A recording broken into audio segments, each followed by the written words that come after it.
"You're joking, right, Pop?"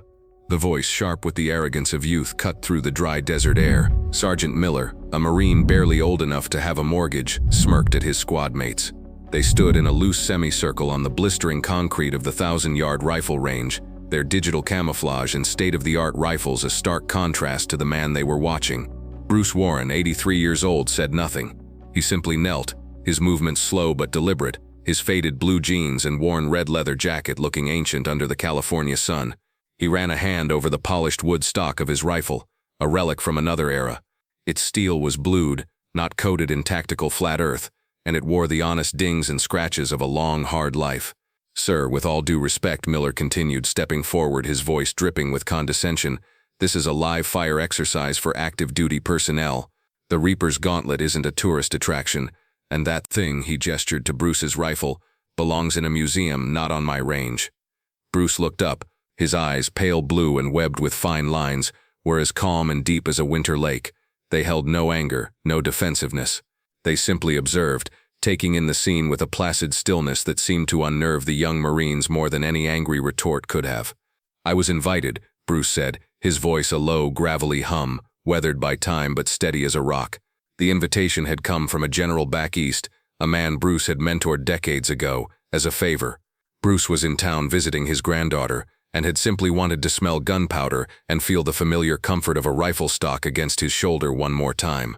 The general had arranged for him to have access to the range for a quiet afternoon of shooting, but a scheduling mix-up had placed him squarely in the path of Sergeant Miller's reconnaissance platoon during their most grueling qualification day. Miller scoffed, a disbelieving laugh escaping his lips. "Invited to do what?" "Watch. We're about to run the gauntlet. 5 targets, 800 to 1,200 yards. Multiple positions, 90 seconds. No one has cleaned it in 3 years. You'd be lucky to even get on paper with that wooden canoe paddle." A ripple of laughter went through the younger Marines. They were lions in their prime, all muscle, swagger, and cutting-edge equipment. Their rifles were masterpieces of modern engineering, adorned with scopes that cost more than a used car, ballistic computers, and carbon fiber bipods. They looked at Bruce and his old M1A rifle, a civilian model of the M14 he'd carried in another lifetime, and saw a fossil, an amusing, harmless old man playing soldier. "I'd like to try," Bruce said, the 3 words falling into the space between their laughter with the weight of granite. The laughter died. Miller's smirk tightened into a scowl of genuine annoyance. The joke was over. This old man was serious. He was holding up their training, wasting their time with some senile fantasy. "Look, Grandpa," Miller said, dropping any pretense of respect.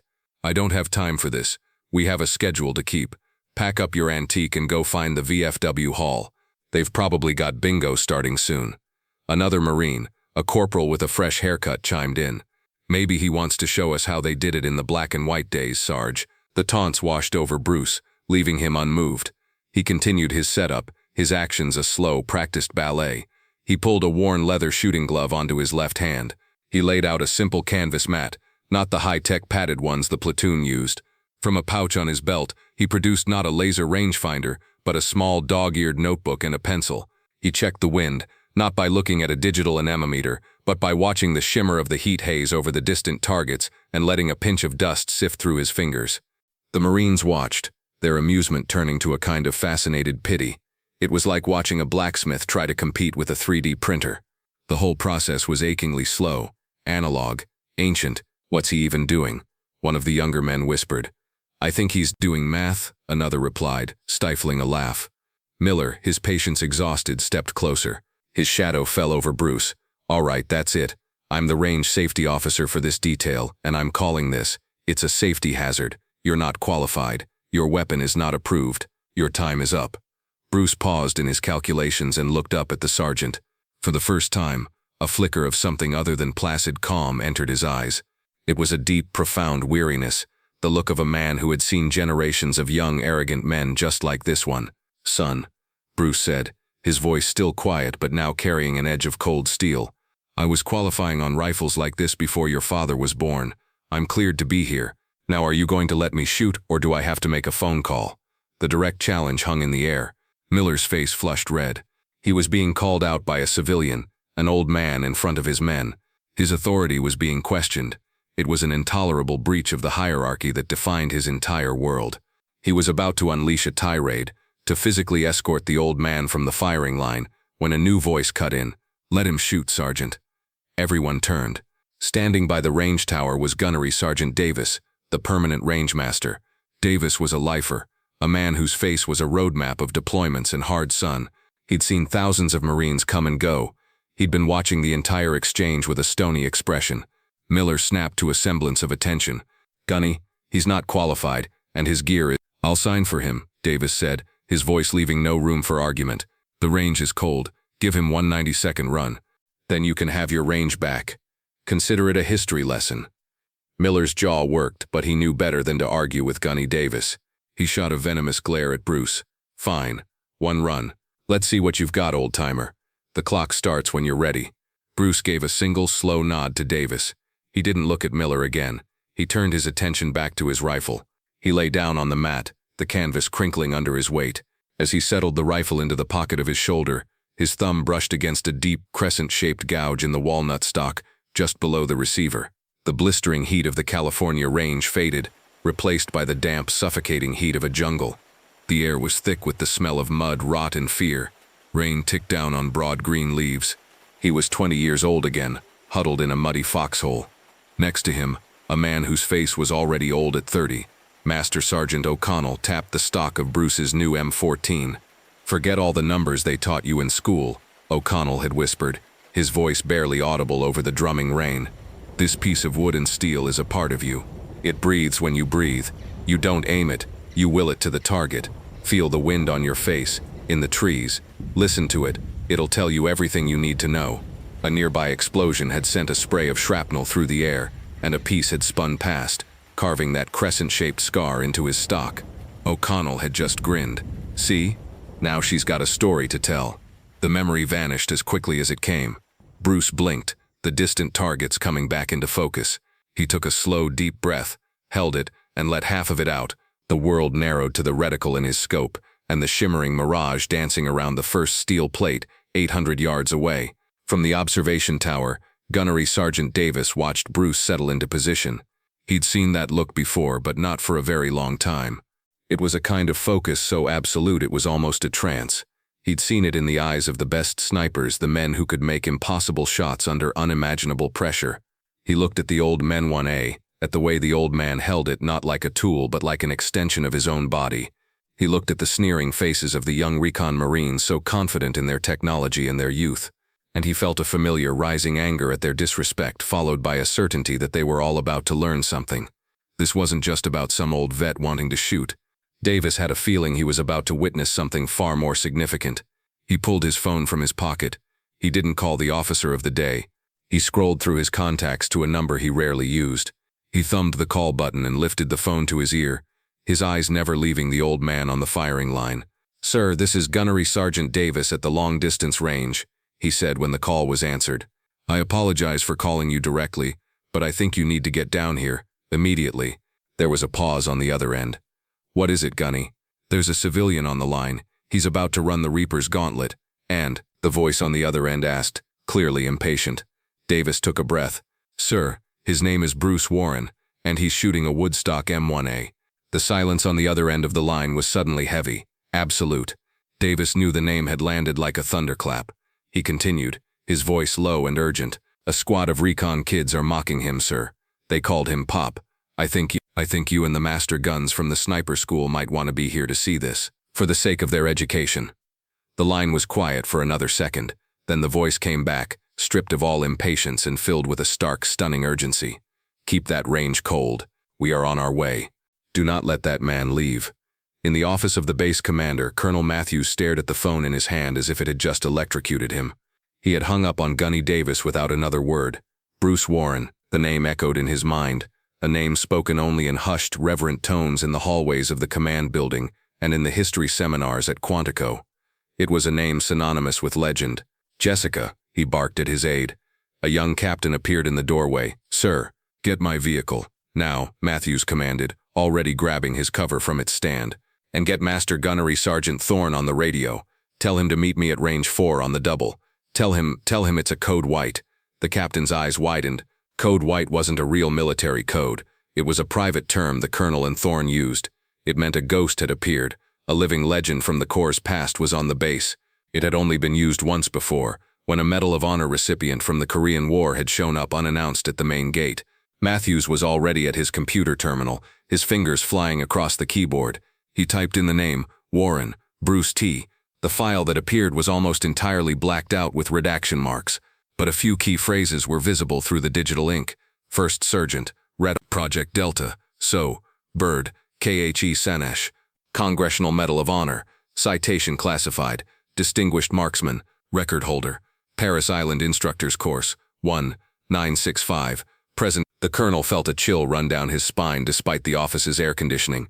The man who literally wrote the modern doctrine on long-range marksmanship, the man whose classified exploits were the stuff of Marine Corps folklore, was on his base, being called Pop by a group of arrogant kids. He slammed the laptop shut and stormed out of the office, the captain scrambling to keep up.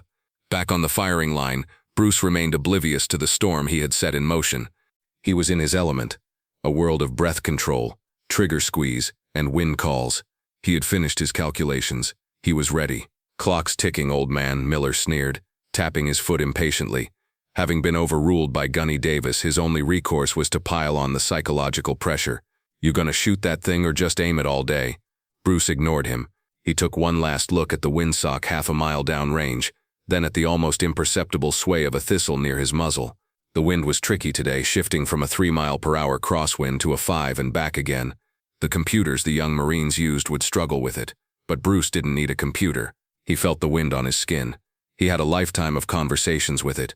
He made a final tiny adjustment to his scope, a click of the turret that was almost silent. Ready, he said softly. Time starts now, Miller yelled, clicking his stopwatch with a flourish. Just as Miller's voice faded, a new sound began to intrude. It started as a low rumble, growing quickly in volume. It wasn't the familiar sound of armored vehicles or helicopters. It was the sound of powerful engines moving at high speed over the access road. Dust plumes rose in the distance. A convoy of 3 black SUVs and a lead Humvee came into view, racing towards the range. They didn't slow as they approached, only braking hard at the last second and pulling onto the gravel shoulder with military precision. The young Marines stared, utterly confused. This was not part of their training schedule. Doors flew open. Colonel Matthews emerged from the lead SUV, his uniform immaculate, the silver eagles on his collar glinting in the sun. From the passenger side stepped a man who needed no introduction to any Marine on that base, Master Gunnery Sergeant Thorne, the head of the Scout Sniper School. Thorne was a legend in his own right, a man whose gaze was said to be able to measure distance and wind speed. He moved with the deadly grace of a predator. The Recon Marines, including a stunned Sergeant Miller, immediately snapped to attention, their mockery forgotten and replaced by a cold dread. The 2 most powerful men on the base were here, and they looked angry. Miller took a hesitant step forward. Colonel, sir. Sergeant Miller. We were unaware of your colonel. Matthews didn't even look at him. He held up a single hand, silencing the sergeant instantly. His eyes and Thorne's were locked on the old man lying prone on the firing line. They walked past the ramrod-straight Marines as if they were invisible, their boots crunching on the gravel with a resolute rhythm. They stopped a respectful 10 feet behind Bruce, who still hadn't moved, his eyes still pressed to his scope. Bruce took a breath. He let it out. The world disappeared. There was only the crosshair and the target. He squeezed the trigger. The old rifle boomed, a deep, resonant sound that was completely different from the sharp crack of the modern rifles. The recoil pushed firmly, familiarly, into his shoulder. For a split second, everyone watched the empty space downrange. Then a distinct ping echoed back, the sweet sound of a solid hit on the 800-yard steel. Without taking his eye from the scope, Bruce's hand worked the rifle's action with fluid, practiced efficiency, ejecting the spent casing and chambering a new round. He shifted his aim slightly to the second target, 950 yards out and to the left. He fired again. Ping, another hit. A murmur went through the assembled Marines. Those weren't lucky shots. They were perfect. He moved to the third target, a 1,000-yard shot. Ping, the fourth, a fiendishly placed 1,100-yarder, partially obscured by a rise in the terrain. Ping, the crowd of young men was now utterly silent, their mouths hanging slightly open. Finally, he settled on the last target, 1,200 yards. The King, they called it. A 12-inch steel circle that looked like a pinprick through most scopes. The wind was gusting now. Miller watched, a desperate hope in his heart that the old man would finally miss, that this impossible display would end. Bruce waited. He didn't fire. He just lay there, breathing. 5 seconds passed. 10. Clock's running. Miller whispered to himself. Then, in a moment of almost imperceptible calm between gusts, the rifle boomed one last time. The sound of the shot faded, and for 3 long, agonizing seconds, there was only silence.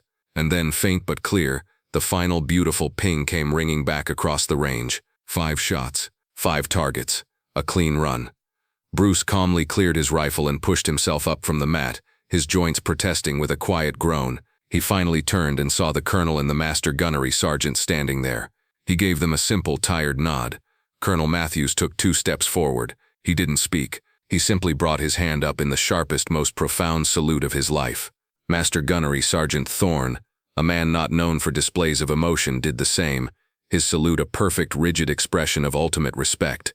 The colonel finally lowered his hand. His voice was low, but it carried across the stunned silence of the range with perfect clarity. First Sergeant Warren, "It is an honor, sir."